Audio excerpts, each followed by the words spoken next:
Now I'd like to ask Matthew Peterson to come forward. Matt's got some lessons from Dave for us.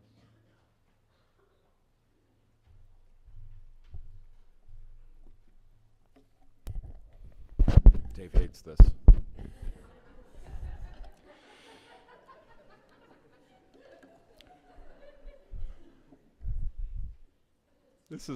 This is really hard. Dave was my best friend. How do you explain a friendship? Dave and I rode bikes for hours. And when we rode, we talked, but never about sports, not about politics, a little bit about our jobs. We'd talk for hours. We would try to plumb the depths of interpersonal relationships.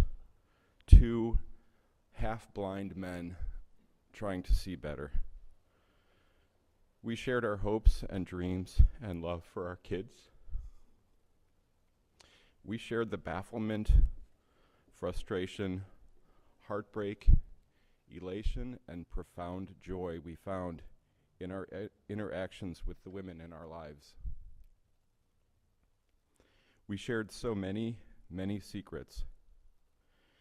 And now that he is gone, I'm going to tell you some of them.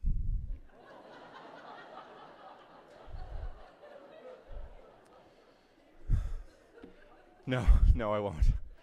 I won't. He was my best friend. This is not a surprise to anybody, but Dave was an avid bicyclist. His bike is here. For a few years, he rode his bike to work almost every day, even when it was cold, rainy, sometimes snowing. He rode hard on weekends, too. The first summer, he did the AIDS ride. Oh, I can see him. The first summer, he did the AIDS ride, biking from Minneapolis to Chicago. I greeted him with some of his family at the completion of his 560-mile journey.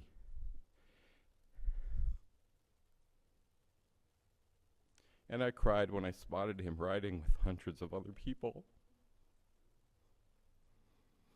Inspired by him and the intensity of the event, I told him, I'll ride with you next year if you go. And then that January, he called to tell me he had signed up for another ride. And to remind me that I had told him, I said I'd do it. I had never ridden more than a few miles at a time, and it had been a long time since I had done that. But with his encouragement, I signed up. My first ride was 6 miles, and he laughed and called me a wuss, but he didn't use that word.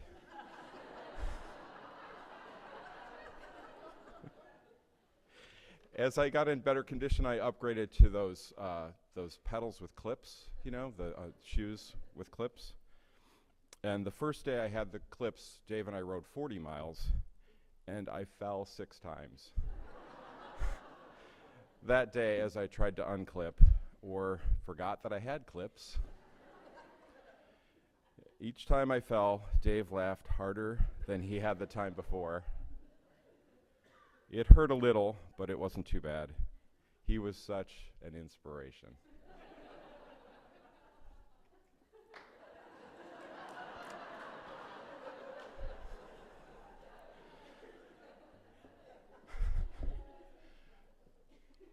Right near the start of that big ride that we had signed up for, there was a very steep hill just the other side of the river in Wisconsin, the other side of the river from Minnesota. It was very steep, and you had to just pump. You just put in a low gear and just pump slow and steady up the hill. I thought I was done before I'd even started, but Dave rode right next to me.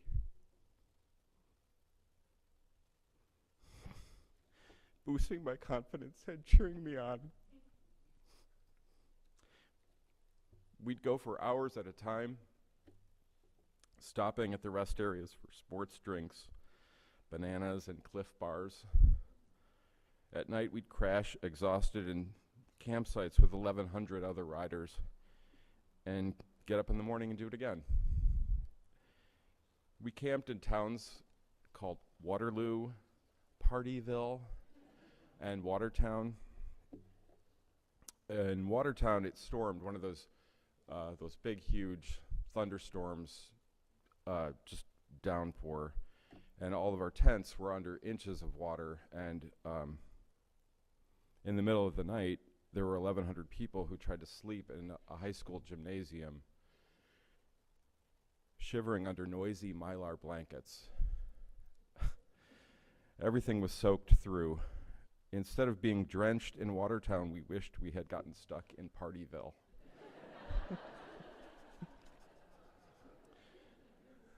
The day of the longest ride, we were scheduled to go 106 miles, but we missed a turn and ended up going almost 120 miles. Dave took it with the grace and patience you might imagine.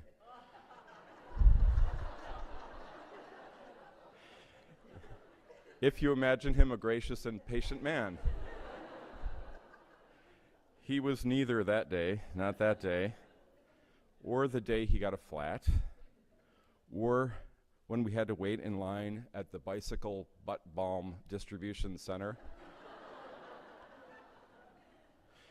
or the nights when people in the other tents were not quiet enough, not quiet as mice in the distance.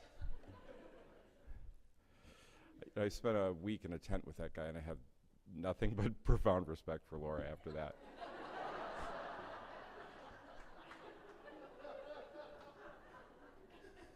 But when we would coast through an intersection, when we'd coast through an intersection, he'd call, "I love you," to the police officers holding traffic for us. He'd laugh and eat and gulp water at the rest stops.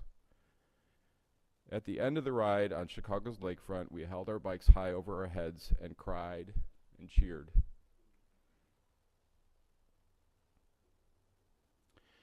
So over the last several years, Dave and some friends from high school took an annual trip to West Lafayette, Indiana, or where Purdue is, to visit our friend Jay, who's an associate provost.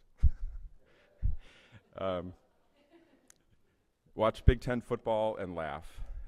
Our last one was just 5 weeks ago, and I'm so grateful that it happened.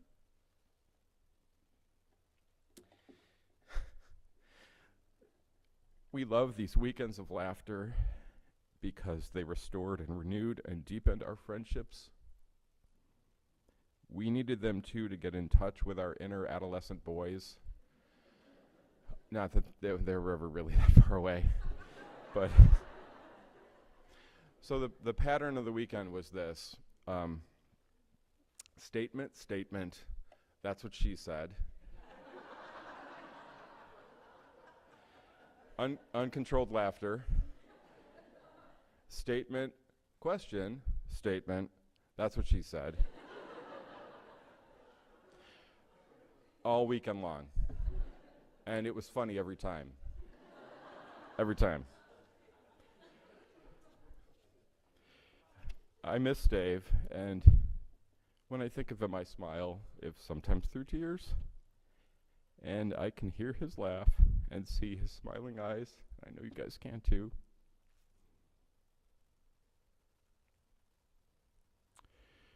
If Dave had been sitting here during my remarks this morning, well, we wouldn't be here.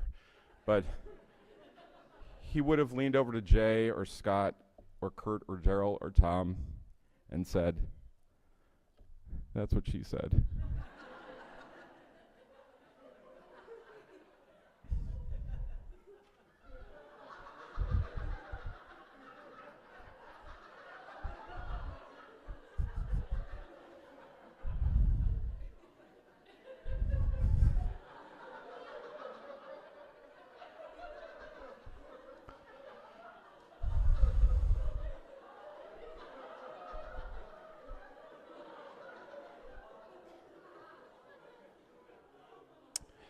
Amen, Dave. Amen.